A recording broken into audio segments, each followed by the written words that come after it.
Assalamualaikum warahmatullahi wabarakatuh. Saya Eldi Kolia BR Lase akan membahas materi tentang hukum dagang.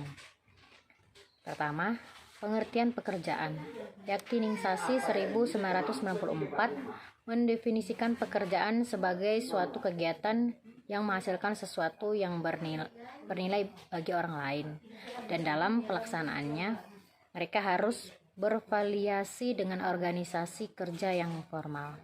Dalam konteks sosial kultural, secara prinsip bekerja merupakan sebuah kewajiban yang kuat, baik kewajiban ataupun kewajiban moral pada tiap individu agar bisa berkontribusi terhadap kesejahteraan keluarga.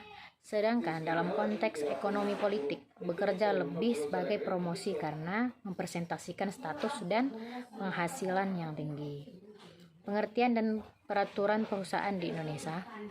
Beberapa pendapat yang bisa digunakan sebagai pengertian perusahaan antara lain. Yang pertama, pemerintah Belanda melalui Menteri Kehakiman Belanda menjelaskan bahwa yang dimaksud dengan perusahaan adalah keseluruhan perbuatan yang dilakukan secara tidak terputus-putus dengan terang-terangan dalam kedudukan tertentu dan untuk mencari laba.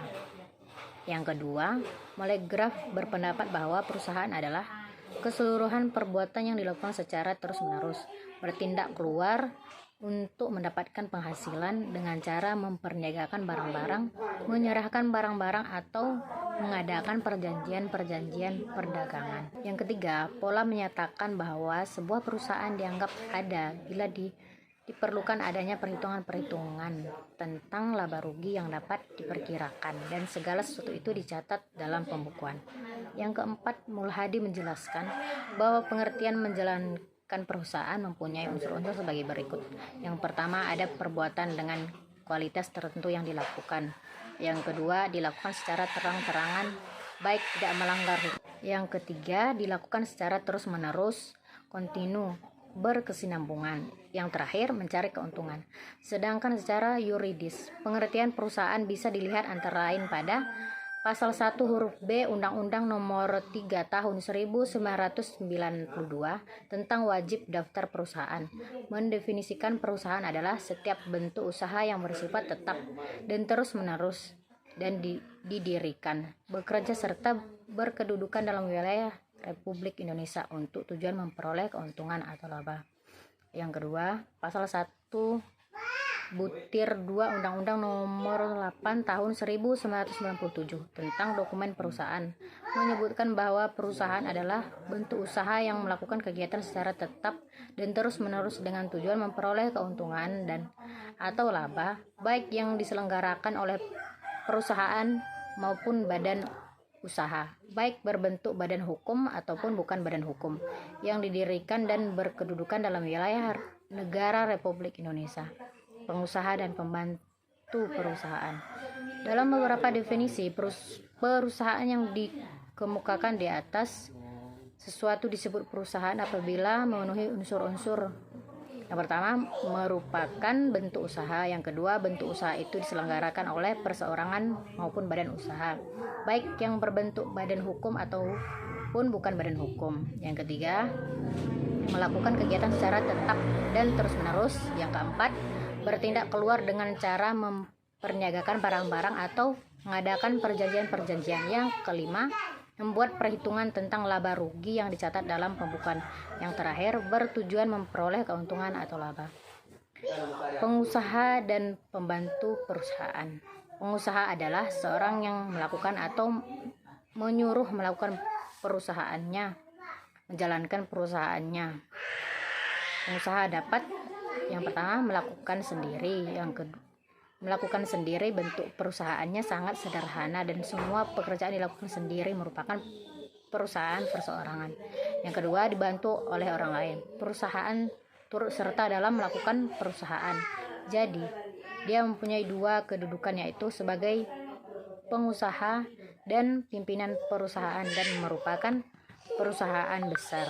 Yang terakhir, menyuruh orang lain melakukan usaha sedangkan dia tidak ikut serta dalam melakukan perusahaan, hanya memiliki satu kedudukan sebagai seorang pengusaha dan merupakan perusahaan besar. Ada pun pembantu-pembantu dalam perusahaan antara lain. Yang pertama, pelayanan toko adalah semua pelayan yang membantu pengusaha dalam menjalankan perusahaannya di toko.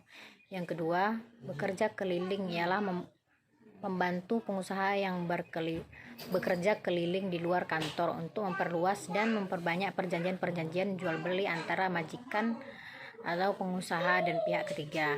Yang ketiga, pengurus filial ialah petugas yang mewakili pengusaha mengenai semua hal, tetapi terbatas pada satu cabang perusahaan atau satu daerah tertentu. Yang keempat, pemegang prokurasi ialah pemegang kuasa dari perusahaan. Yang kelima, pemimpin perusahaan ialah pemegang kuasa pertama dari pengusaha perusahaan. Dia adalah yang mengemudikan seluruh perusahaan.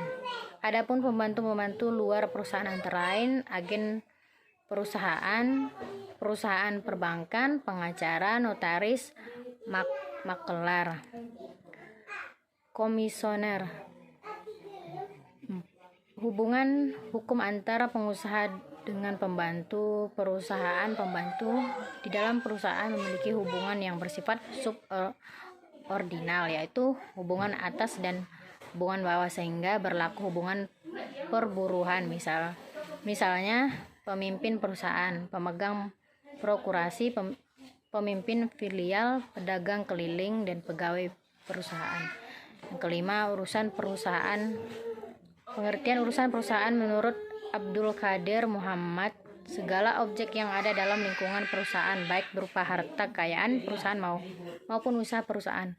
Urusan perusahaan dapat ditinjau dari dua segi, yaitu segi ekonomi dan dari segi hukum. Yang keenam, pengelolaan perusahaan. Dalam pengelolaan perusahaan dapat dilakukan berdasarkan macam-macam kriteria yang ditetapkan oleh pemerintah, organisasi, profesi maupun berdasarkan teori dari para pakar manajemen perusahaan.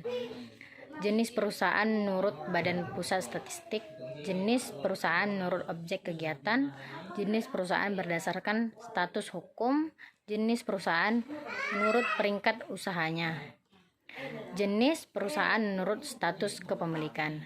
Sekian dari pembahasan saya tentang hukum dagang.